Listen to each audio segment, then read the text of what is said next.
ఉమ్మడి కడప, నెల్లూరు, చిత్తూరు జిల్లాల రైతుల దశాబ్దాల కల నెరవేరబోతోందా? 1,00,000 ఎకరాలకు నీరు అందబోతోందా?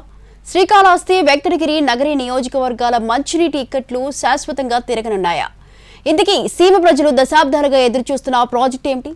దానికి ఎప్పటికీ మోక్షం లభించనుంది?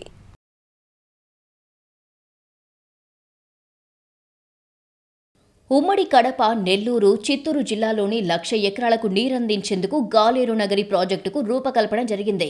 కేవలం పంటలకే కాదు, మంచినీటి అవసరాలు తీర్చేందుకు, పరిశ్రమలకు నీరు అందించేందుకు గాలేరు నగరి సుజల స్రవంతి GNSS ప్రాజెక్టు లక్ష్యం. గండికోట జలాశయం నుంచి గ్రావిటీ ద్వారా నీటిని తీసుకొచ్చేలా ప్రాజెక్టుకు రూపకల్పన జరిగింది. ఎన్టీ రామారావు ముఖ్యమంత్రిగా ఉన్నప్పుడు రాయలసీమ కరువుకు ఈ ప్రాజెక్టు శాశ్వత పరిష్కారం చూపుతుందని భావించారు. వైఎస్ రాజశేఖర రెడ్డి ముఖ్యమంత్రిగా ఉన్నప్పుడు పనులు ప్రారంభమయ్యాయి.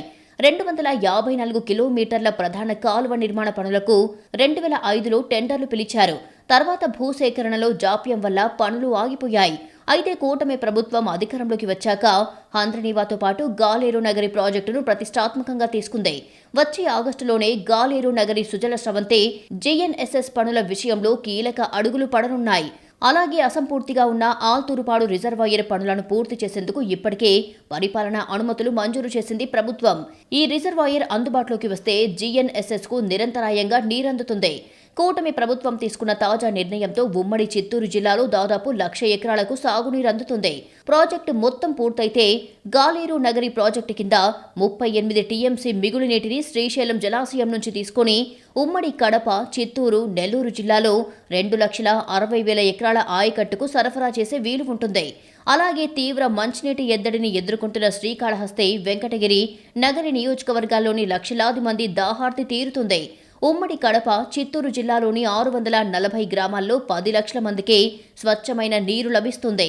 అంటే ఉమ్మడి చిత్తూరు జిల్లా కరువు రహిత ప్రాంతంగా మారుతుంది. పారిశ్రామికంగా కూడా GNSS ప్రాజెక్టు చిత్తూరు జిల్లాకు గేమ్ చేంజర్ కానుంది. విజయపురం మండలంలోని కోశలనగరం పారిశ్రామిక పార్కుకు ఈ ప్రాజెక్టు ద్వారా నీటిని సరఫరా చేయవచ్చు. పరిశ్రమలకు అవసరమైన నీటి కేటాయింపులు సజావుగా సాగితే మరిన్ని భారీ పరిశ్రమలు ఈ ప్రాంతానికి తరలివచ్చే అవకాశం ఉంది. తద్వారా స్థానిక యువతకు పెద్ద ఎత్తున ఉపాధి అవకాశాలు లభిస్తాయి. మొత్తానికి గాలేరు నగరి ప్రాజెక్టును 2029లోగా పూర్తి చేయాలని లక్ష్యంగా పెట్టుకుంది కూటమి ప్రభుత్వం. త్వరలోనే పనులు ప్రారంభం కానున్నాయి.